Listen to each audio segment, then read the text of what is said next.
पिछले एपिसोड में हमने देखा था कि चैंतियान को उस लाइब्रेरियन और उसके साथी ने ये टास्क दिया था कि उसे एंशिएंट टेरिटरी के अंदर जाना है। वहाँ की कंडीशन बहुत ही ज्यादा खराब होती जा रही है, तो चैंतियान को वहाँ पर जाकर कंट्रोल हासिल करना है। इसलिए चैंतियान जुआन के साथ एंशिएंट टेरिटरी जाने के लिए निकल चुका था, लेकिन जैसे वो आगे बढ़ रहा होता है, रास्ते में एक बंदा उसको मिल जाता है जिसको यूनफी के सेक्ट वालों ने हायर किया था चैंतियान को मारने के लिए। वो बंदा यहाँ पर आने के बाद चैंतियान के ऊपर अटैक करने की कोशिश करता है, लेकिन उसका एक भी अटैक यहाँ पर चैंतियन का कुछ भी बिगाड़ नहीं पाता और चैंतियन आराम से उसको बहुत मारता है। स्वॉर्ड एम्पायर ने चैंतियन से कहा था कि इसको वो अपने पास रख ले, क्योंकि ये बंदा अच्छे लेवल पे है तो चैंतियन का ब्रेक थ्रू भी करवा सकता है। जिसके बाद यहाँ से यह एपिसोड शुरू होता है। तो इस एपिसोड की शुरुआत में चैंतियन उस बंदे को मारने की कोशिश कर रहा था, लेकिन वो बंदा कह रहा होता है कि चैंतियन मुझे जिंदा छोड़ दो, मुझे एक ऐसा सीक्रेट पता है ना तुम्हारी फैमिली के बारे में जिसके बारे में तुम खुद नहीं जानते होगे, मुझे जिंदा छोड़ दो, मैं तुम्हें वो सीक्रेट बता दूंगा। चैंतियन उसे कहता है कि चल फटाफट से बताते जा, अगर सीक्रेट सही लगा तो तुझे छोड़ूंगा वरना तुझे मार दूंगा। तो वो बंदा वहां पर चैंतियन से कहने लग जाता है कि जब तुम सीक्रेट रैम के अंदर गए थे ना,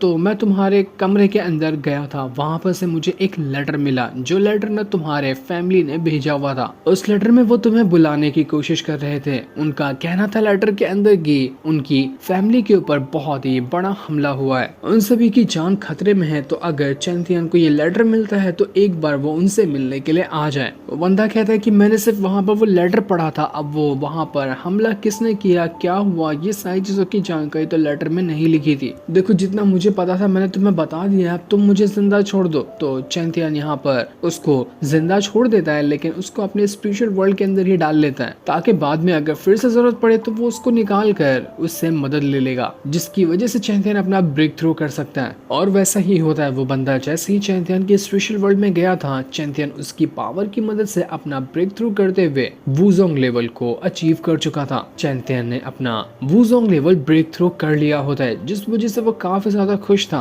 जुआन भी एकदम हैरान था कि अरे वाह चैंतियन, तुमने तो इतनी जल्दी अपना ब्रेक थ्रू किया, तुम्हारी कल्टीवेशन की स्पीड ना बिल्कुल लगता है कि बुलेट ट्रेन पे सवार है, इतनी फटाफट यार तुम कल्टीवेशन में ब्रेक थ्रू कर लेते हो, अब तो जितने भी दुश्मन होंगे वो तुम्हारा कुछ नहीं उखाड़ सकते। चैंतियन जुआन से कहता है कि देखो जुआन, तुम ना यहाँ से घर चले जाओ, मुझे बहुत जरूरी काम आ गया है मेरी फैमिली के अंदर, तो मैं अपनी फैमिली से मिलने के लिए जा रहा हूँ, बहुत जल्द वहाँ से वापस आ जाऊंगा, तो उसके बाद हम एंशिएंट टेरिटरी में साथ में निकलेंगे। ये सुनकर जुआन भी परेशान हो जाता है कि ऐसी क्या मुसीबत वहाँ पर आ गई, लेकिन जैसा चैंतियन ने कहा था वो करने के लिए रेडी हो जाता है। चैंतियन चिल्लाते हुए ये कह रहा था कि फादर, लावजी और मेरी फैमिली के हर एक मेंबर, मैं आ रहा हूँ तुम्हारे पास, तुम्हें और ज्यादा घबराने की जरूरत नहीं है, मैं जल्द से जल्द पहुंच जाऊंगा। जिसके बाद हम चैंतियन को देखते हैं जो जुआन के साथ अपने ही घर की तरफ बढ़ने लग गया था। जुआन को भी उसने डिसाइड कर लिया होता है कि वो अपने घर पे ही साथ ले जाएगा, ताकि जुआन उसके घर पे कुछ देर के लिए इंतजार कर सके और उसके बाद सभी एंशिएंट टेरिटरी के लिए निकल जाएंगे। बाहर सिपाही वगैरह खड़े थे, तो चैंतियन एक सीक्रेट टनल की मदद से अंदर जाने की कोशिश करता है। वो सीक्रेट टनल के अंदर से बहुत ही ज्यादा बदबू आ रही थी, लेकिन चैंतियन को पता था कि ये सीक्रेट टनल उसके महल तक के जाने का रास्ता है। वो बाहर किसी को भी अलर्ट नहीं करना चाहता था कि चैंतियन यहाँ पर पहुंच चुका है, इस वजह से वो सीक्रेट टनल की मदद से अंदर जा रहा था। तभी वहाँ पर कुछ सिपाही वगैरह आ जाते हैं जो चैंतियन को देखकर हैरान रह चुके थे। उन्हें लग रहा था शुरुआत में कि कोई दूसरा इंसान है तो वो उसके ऊपर अटैक भी कर देते, लेकिन जब उन्होंने साफ साफ देखा था कि ये चैंतियन है, तो वो उससे कहते कि चैंतियन तुम यहाँ पर क्यों आए, तुम्हें नहीं आना चाहिए था, तुम्हारी जान भी खतरे में आ सकती है। चैंतियन कहता है कि देखो वो सब हटाओ, मुझे सिर्फ ये बताओ कि आखिर किसने हमारी फैमिली के ऊपर हमला किया और आखिर वो लोग हमारी फैमिली के ऊपर हमला क्यों ही कर रहे हैं। जितने भी लोग वहाँ पर आए हुए थे वो थोड़ा घबरा रहे थे जवाब देने से, तो वो लोग चुप ही होते हैं और कोई भी जवाब नहीं देते। जुआन उनसे कहता है कि अरे देखो मैं भी यहाँ पर आया हूँ और ऊपर से चैंतियन भी यहाँ पर है, हम दोनों जब यहाँ पर हैं तो दुश्मन कुछ भी नहीं कर सकता,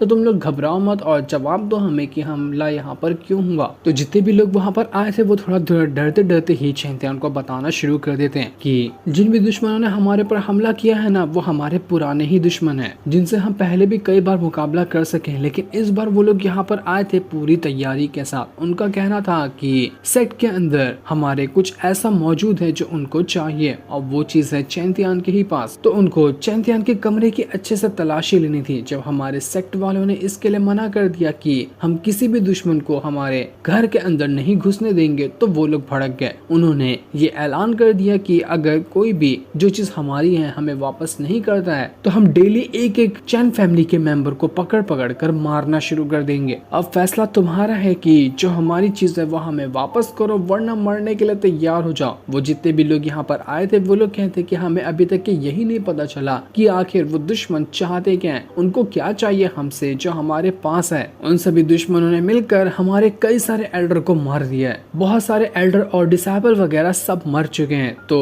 तुम्हारे फादर ने कुछ जो चैन फैमिली के यंगस्टर वगैरह थे उन सभी को इस टनल के अंदर छुपा दिया है, ताकि ऐसा ना हो कि पूरी की पूरी चैन फैमिली मर जाए। हम यहाँ पर छुपे रहेंगे तो हमसे ही चैन फैमिली आगे वापस से बढ़ सकती है, वरना हम सब मर गए तो दुनिया से चैन फैमिली का खात्मा ही हो जाएगा। चैंतियन का खून खोल जाता है कि आखिर उन लोगों की हिम्मत कैसी हुई जो उन्होंने हमारी चैन फैमिली के मेंबर के ऊपर हमला किया। लगता है वो लोग अपनी औकात भूल रहे हैं, तो उनको उनकी औकात दिखानी ही पड़ेगी। वो लोग हमें मारना चाहते हैं, मैं एक एक करके उन सबको मार डालूंगा। वो मेलिन से भी कह रहा होता है कि मेलिन रेडी हो ना, कुछ लोगों को मैं मारने के लिए जा रहा हूँ। मेलिन भी चैंतियन की बॉडी के अंदर से आवाज देती है कि चलो बहुत मजा आएगा। मैं तो खुद कब से बेताब थी लोगों को मारने के लिए। मेलिन को चैंतियन ने हाल फिलहाल अभी अपने स्पिरिचुअल वर्ल्ड के अंदर ही रखा था। दूसरी तरफ हम उन्हीं दुश्मनों को देखते हैं जिन्होंने चैंतियन की फैमिली के ऊपर हमला करके रखा हुआ है। ये सारे वही पुराने दुश्मन थे जिनको हमने काफी टाइम के पहले के एपिसोड में भी देखा था, जो कि एपिसोड 18 के आसपास ये लोग आए थे। कुछ टाइम तक उन लोगों की फाइट भी चली थी, लेकिन चैंतियन ने सभी को मारकर वहां से भगा दिया था। लेकिन अब यही लोग वापस से यहाँ पर पहुंच चुके थे। वो लोग यहाँ पर कह रहे थे कि जो हमें चाहिए वो चीज हमें लौटा दो, हम यहाँ से चले जाएंगे। आखिर इतना क्या उस चीज को छुपा रहे हो जो तुम्हें इतनी ज्यादा कीमती है? उसके बिल तुमने अपने कितने सारे साथियों की जान गंवा दी, जल्दी से हमारे सामने सरेंडर भी कर दो। लेकिन वहीं पर एक बायली नाम का बंदा भी बैठा हुआ था जो कि रॉयल फैमिली से आता है। वो यहाँ पर आने के बाद उन दुश्मन की फैमिली से कह रहा था कि तुम लोगों की जुबान कुछ ज्यादा ही नहीं चलती है, ये चैन फैमिली ना मेरे अंडर कंट्रोल में आती है, ये हमारी रॉयल फैमिली का ही एक पार्ट है। तो अगर चैंतियन की फैमिली के ऊपर कोई आंख उठाने की कोशिश करेगा तो उसको हमसे मुकाबला करना पड़ेगा। जो चीज तुम्हें चाहिए वो चीज हमें भी चाहिए, तो हम यहाँ पर आसानी से चैन फैमिली से वो चीज ले सकते हैं। चैन फैमिली के जितने भी मेंबर थे वो लोग यहाँ पर कह रहे थे कि तुम लोगों ने यहाँ पर कई सारे हमारे फैमिली के साथियों को मार दिया। तुम दो लोग यहाँ पर मौजूद हो जो अलग अलग फैमिली से आते हैं, एक रॉयल फैमिली का है और एक हमारी दुश्मन फैमिली का, और दोनों को वही सेम चीज चाहिए। तो अब तुम ही बताओ कि हम लोग यहाँ पर वो चीज किसको दे? हमें तो कुछ समझ में नहीं आ रहा। जिस पर दुश्मन फैमिली वाले लोग कह रहे थे कि अगर तुम यहाँ पर हमें वो चीज देने के लिए रेडी होते हो ना, तो मैं यहाँ पर वादा करता हूँ कि मैं तुम लोगों को रॉयल फैमिली से बचा लूंगा। रॉयल फैमिली तुमसे कोई चीज नहीं छीन सकती है और ना ही वो तुम्हारे साथ कुछ गलत कर सकती है। जो सुनकर बाली जो था वो यहाँ पर उन लोगों से कह रहा था कि तुम लोगों की जुबान कुछ ज्यादा ही नहीं चलती है, अगर हम यहाँ पर अपना हाथ भी उठा देना तो तुम्हारी पूरी फैमिली खत्म हो जाएगी। तो तुम्हें क्या लगता है कि तुम यहाँ पर इतनी आसानी से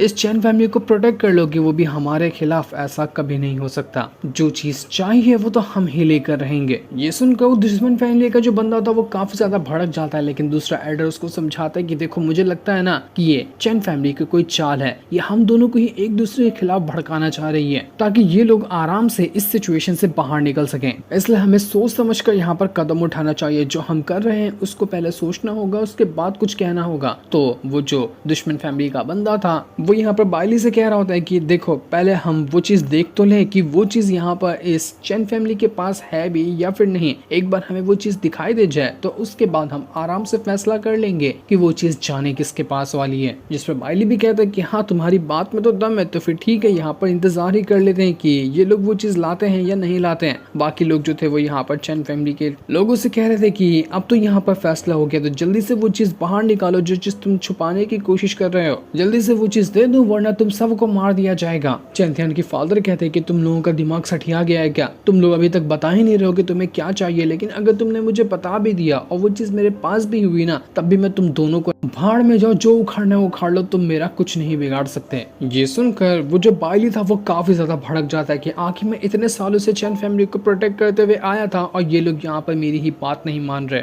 इनको क्या लगता है कि मेरे खिलाफ जाकर ये लोग जिंदा बच पाएंगे? ऐसा कभी नहीं होने वाला, मैं इन सबको मार डालूंगा। चैन फैमिली के जितने भी मेंबर वगैरह थे वो सभी यहाँ पर अपनी पावर को एक्टिवेट करना शुरू कर देते हैं ताकि अपनी पावर का इस्तेमाल करते हुए वो लोग रॉयल फैमिली और दुश्मन फैमिली जो थी उन सभी के लोगों को मार पाए। लेकिन उनकी पावर जो थी वो काफी ज्यादा कम होती है, जो एक अटैक तक उनके ऊपर नहीं कर पाती, तो उनकी जान लेना तो बहुत दूर की बात है। चैंदियन के फादर भी अपनी मल्टीपल स्वॉर्ड की मदद से उस दुश्मन फैमिली के ऊपर हमला करने की कोशिश कर रहे थे, लेकिन उनका अटैक भी कुछ नहीं कर पाता यहाँ पर और उनकी हालत खराब हो जाती है। लेकिन वो इतनी जल्दी हार मानने वाले तो बिल्कुल भी नहीं थे। वो वापस से अपनी पावर का इस्तेमाल करते हुए उसके ऊपर अटैक कर रहे होते हैं। पहले जब यहाँ पर फैमिली आई थी फाइट करने के लिए तो उस टाइम एक ही फैमिली आई थी, लेकिन अब यहाँ पर दो फैमिली आ चुकी थी जो कि बहुत ज्यादा खतरनाक थी। तो दो फैमिली से अकेले चैंतियन की फैमिली लड़ेगी ये बहुत ज्यादा मुश्किल था, लेकिन तब भी चैंतियन के फैमिली वालों ने हिम्मत नहीं हारी थी। वो लोग अपनी जान की बाजी लगा रहे थे ताकि कैसे भी करके दुश्मनों को हराया जा सके। लाउजी जो थी वो चैंतियन के फादर के ऊपर हमला होता हुआ देखकर परेशान हो जाती। वो उनको जैसे बचाने वाली थी, दुश्मन फैमिली के एल्डर लाउजी को यहाँ पर कैद कर लेते हैं अपनी पावर की वजह से। एक एल्डर जब उसको मारने वाला था तो दूसरा एल्डर कहता है कि अरे यार तुम लोग कितने ज्यादा निर्दय हो, देखो ये कितनी प्यारी लड़की है, इसकी सुंदरता का मैं दीवाना हो गया, तो एक काम करो इस लड़की को छोड़ दो, मैं इसको अपनी रानी बनाना चाहता हूँ, मैं इसको ले जाऊंगा, बाकी जिसको मारना है मार दो। जिस पर दुश्मन फैमिली का जो हेड होता है वो उसको परमिशन दे देता है कि जा तुझे लाउजी पसंद आती है तो जो करना है उसके साथ वो कर ले। तो बड़े मजे से वो जो एल्डर था वो लाउजी की तरफ ही बढ़ने लगता है ताकि उसके साथ गलत हरकत कर सके। लाउजी खुद को बचाकर वहां से भागने की कोशिश कर रही थी क्योंकि उसको पता था कि वो इतने लोगों का मुकाबला एक टाइम पे तो नहीं कर पाएगी, लेकिन बेचारी को वो एल्डर वापस से वहां पर अपनी पावर की वजह से पकड़ लेता है। वो कह रहा था कि तू कुछ भी क्यों ना कर ले, तू भाग नहीं सकती, जितना तू भागने की कोशिश करेगी मेरी तड़प और ज्यादा बढ़ते जा रही है। मेरी रानी जल्दी से मेरे पास आ जा, मैं तुझे बहुत अच्छे से रखूंगा, तेरा अच्छे से ख्याल रखूंगा, तुझे खुश रखने की कोशिश करूंगा। जिसके बाद वो लाउजी को यहाँ पर छूने की कोशिश कर रहा था, लेकिन वो उसको छू भी क्या पाता। तभी वहां पर एक स्लैश अटैक आता है जो ऐसा लग रहा था कि उस एल्डर का हाथ वाथ सब काट दिया है। ये अटैक किसी और ने नहीं बल्कि चैंतियन ने ही किया था। चैंतियन वहां पर पहुंच जाता है जो लाउजी को बचाते हुए यहाँ पर एक जोरदार आवाज में कहता है कि अगर आज के दिन यहाँ पर मौजूद हर एक इंसान जिंदा रहना चाहता है ना तो मेरे 3 गिनने से पहले ये जगह खाली कर दे, वरना एक एक को चुन चुन कर मैं काट डालूंगा। जिसके इतना कहते ही ये एपिसोड यहीं पर एंड हो जाता है। Thanks for watching.